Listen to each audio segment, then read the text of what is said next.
Hi guys, welcome back to my channel. ఈ వీడియోలో మనం సైక్లోన్ టాపిక్ గురించి డిస్కస్ చేద్దాం. అసలు తుఫాన్ ఎలా ఫామ్ అవుతుంది అనే విషయానిపై మనం న్యూస్లో చూస్తూ ఉంటాం. తుఫాన్ తీర ప్రాంతాన్ని దాటుతుంది, వీధురు గాలులు వీస్తున్నాయి అండ్ రెడ్ అలర్ట్ ఇష్యూ అయిందనే విషయాలు మనకి టీవీ ఛానల్స్లో హెడ్లైన్స్గా చూపిస్తుంటారు. కానీ ఎప్పుడైనా ఆలోచించారా మీరు అసలు ఈ తుఫాన్కి కారణం ఏమిటా అని? అలాగే సముద్రంలోనే తుఫాన్ అనేది ఎందుకు ఫామ్ అవుతుంది? అదే తుఫాన్ మన భూమి పరిసరాలకు వచ్చిన తర్వాత దాని ప్రభావం అనేది ఎందుకు తగ్గుతుంది? సో నేను మీకు క్లియర్గా అండ్ డీటెయిల్గా ఎక్స్ప్లెయిన్ చేస్తాను అండ్ సైంటిఫిక్ రీజన్స్తో. Let's get into the video. అసలు తుఫాన్ ఎలా ఫామ్ అవుతుంది అనే విషయం తెలుసుకునే ముందు మనం తుఫాన్ అంటే ఏంటో తెలుసుకుందాం. తుఫాన్ అన్నా సైక్లోన్ అన్నా ఒకటే. ఇది ఒక హ్యూజ్ రొటేటింగ్ సిస్టమ్. తుఫాన్ వచ్చే టైంలో గాలివేగం అనేది చాలా ఫాస్ట్గా ఉంటుంది.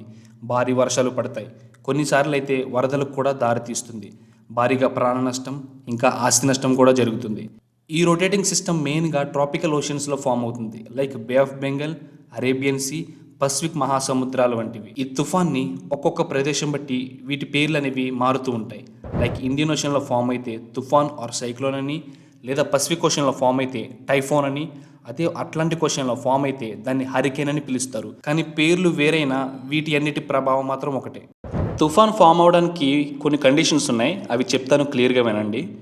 తుఫాన్ ఫామ్ అవడానికి మెయిన్ కండిషన్ ఓషన్లోని వాటర్ టెంపరేచర్. ఎప్పుడైతే ఓషన్లోని వాటర్ టెంపరేచర్ అనేది 26 degrees Celsius చేరుతుందో ఆ ఓషన్లోని వాటర్ అంతా కూడా ఎవాపరేట్ అవ్వడం స్టార్ట్ అవుతుంది. ఎప్పుడైతే వాటర్ ఎవాపరేట్ అయిన తర్వాత వాటర్ వేపర్ అంతా కూడా ఎయిర్లోని మాయిశ్చర్ లాగా మారుతుంది. ఈ మాయిస్ట్ ఎయిర్ అంతా కూడా అప్ డైరెక్షన్లో వెళ్తుంది కాబట్టి వన్స్ ఏ డిస్టెన్స్ వెళ్ళిన తర్వాత ఆ ఎయిర్ అంతా కూడా కూల్ డౌన్ అవిన ఎయిర్ సహాయంతో క్లౌడ్స్ అనేవి ఫామ్ అవుతాయి. ఈ మాయిస్ట్ ఎయిర్ అంతా కూడా అప్ డైరెక్షన్లో వెళ్ళిన తర్వాత డౌన్ రీజన్ అంతా కూడా గ్యాప్ ఫామ్ అవుతుంది. అదే గ్యాప్లో లో ప్రెజర్ క్రియేట్ అవుతుంది. ఇదే టైంలో కూల్ ఎయిర్ అనేది ఆ గ్యాప్ని ఫిల్ చేయడానికి ట్రై చేస్తుంది. ఎందుకు ఫిల్ అవుతుంది అంటే యాక్చువల్గా ఎయిర్కి pressure difference theory or pressure gradient force అనే ఒక థియరీ ఉంది. ఈ థియరీ ప్రకారం ఎయిర్ అనేది హై ప్రెజర్ నుంచి లో ప్రెజర్కి వస్తుంది. ఈ ప్రాసెస్ని యూజ్ చేసుకుని హై ప్రెజర్లో ఉండే ఎయిర్ అంతా కూడా లో ప్రెజర్ ఏరియాలోకి వస్తుంది. ఈ థియరీకి బెస్ట్ ఎగ్జాంపుల్ ప్రెజర్ కుక్కర్. ఎప్పుడైతే మనం వాటర్ అనేది ప్రెజర్ కుక్కర్లో హీట్ చేస్తామో ఆ వాటర్ వేపర్ కింద చేంజ్ అవ్వి హై ప్రెజర్ నుంచి లో ప్రెజర్కి ఎస్కేప్ అవ్వడానికి మనం విజిల్ ద్వారా బయటకు వస్తుంది. ఎక్కడైతే సముద్రం మీద వాటర్ అంతా కూడా వేపర్ కింద చేంజ్ అవుతుందో ఆ వేపర్ అంతా కూడా అప్ డైరెక్షన్లోకి వెళ్తుంది. కాబట్టి డౌన్ రీజన్ అంతా కూడా లో ప్రెజర్తో క్రియేట్ అవుతుంది. సో హై ప్రెజర్లో ఉండి ఎయిర్ అంతా కూడా ఈ లో ప్రెజర్లోకి వస్తుంది. ఇదే ప్రాసెస్ జరుగుతూ ఉంటే ఎయిర్ అంతా కూడా సర్క్యులర్లో రొటేట్ అవ్వడం స్టార్ట్ అవుతుంది బికాజ్ ఆఫ్ ఎర్త్ రొటేషన్ వల్ల. ఎప్పుడైతే హై ప్రెజర్లో ఉన్న ఎయిర్ అంతా కూడా లో ప్రెజర్కి వస్తుందో ఎర్త్ రొటేషన్ వల్ల ఈ లో ప్రెజర్లో ఉన్న ఎయిర్ అంతా కూడా లో ప్రెజర్ చుట్టూ తిరుగుతూ ఉంటుంది. అలా తిరగడం వల్ల తుఫాన్ అనేది ఫామ్ అవుతుంది.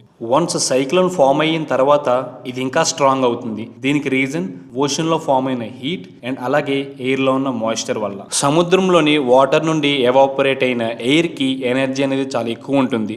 సైక్లోన్కి ఫుల్ స్ట్రెంగ్త్ ఇస్తుంది. ఈ టైంలో విండ్ స్పీడ్ అనేది దాదాపు 100 నుంచి 200 km/h వరకు వెళ్ళొచ్చు. సైక్లోన్ రీజియన్లో 2 parts ఉంటాయి. First one eye of the cyclone and second one eye wall. సైక్లోన్లో మిడిల్ పార్ట్ అంతా కూడా చాలా కామ్గా ఉంటుంది, దానిని ఐ ఆఫ్ ది సైక్లోన్ అంటారు. ఈ ఐ చుట్టూ ఉన్న ఏరియాలో మాత్రం ఎక్స్ట్రీమ్ విండ్ యాక్షన్ ఉంటుంది, దానిని ఐ వాల్ అంటారు. అదే చాలా ప్రమాదకరమైన జోన్. సో సైక్లోన్ ఓషన్ మీద ఉన్నప్పుడు it keeps growing and getting stronger. తుఫాన్ ఎలా మూవ్ అవుతుందంటే it follows wind direction and pressure difference. For example bay of బెంగాల్లో ఫామ్ అయిన cyclone usually moves towards the east coast of India, అంటే ఆంధ్ర, ఒడిషా, తమిళనాడు వైపు move అవుతాయి. మెట్రోలాజికల్ డిపార్ట్మెంట్ వాళ్ళు ఈ మూవ్మెంట్ని శాటిలైట్స్తో అబ్జర్వ్ చేసి మనకి వార్నింగ్ అలాగే ఇన్స్ట్రక్షన్స్ అనేవి ఇస్తూ ఉంటారు. ఈ సైక్లోన్స్తో ఫామ్ అయిన క్లౌడ్స్ అనేవి దాదాపు 100 kilometers వరకు వ్యాపించి ఉంటాయి. ఒక మాటలో చెప్పాలంటే ఎంటైర్ కోస్టల్ లైన్ రీజియన్ అంతా కూడా కవర్ చేస్తుంది. దీని ద్వారా భారీ వర్షాలు ఇంకా వాతావరణంలో మార్పులు, సముద్రంలోని నీటి మట్టం కూడా పెరిగే ఛాన్సెస్ చాలా ఎక్కువ ఉంటాయి. ఇప్పుడు most important part landfall. Landfall అంటే సైక్లోన్లో ఉండే సెంటర్ ఐ పార్ట్ అనేది ల్యాండ్ని టచ్ చేయడం. ఇలా ఎప్పుడైతే సెంటర్ పార్ట్ ఆఫ్ ఐ అనేది ల్యాండ్కి రీచ్ అవుతుందో చాలా భారీ పరిణామాలు ఉంటాయి. లైక్ స్ట్రాంగ్ విండ్స్ రావడం, భారీగా వర్షాలు పడడం, అలాగే చెట్లన్నీ పడిపోవడం జరుగుతాయి. కానీ ఎప్పుడైతే ల్యాండ్ఫాల్ జరుగుతుందో సైక్లోన్కి ఉన్న పవర్ అంతా కూడా లాస్ అవ్వడం స్టార్ట్ అవుతుంది. ఎందుకంటే సముద్రంలో ఉండే కండిషన్స్ అనేవి ల్యాండ్ మీద ఉండవు కనుక.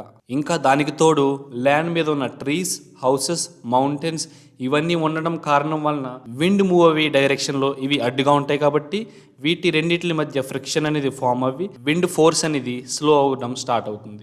కానీ సైక్లోన్స్ వల్ల వచ్చిన మేఘాలు మాత్రం మాయిశ్చర్ వల్ల 1 నుంచి 3 రోజుల వరకు భారీగా వర్షాలు కురుస్తాయి. కొన్నిసార్లు సైక్లోన్ అనేది ల్యాండ్ ఫాల్ అయిన తర్వాత మళ్ళీ డైరెక్షన్ అనేది ఓషన్ మీదకు వెళ్తే మళ్ళీ సైక్లోన్ అనేది చాలా పెద్దగా మారుతుంది. దీనినే రెయిన్టెన్సిఫికేషన్ అని కూడా అంటారు.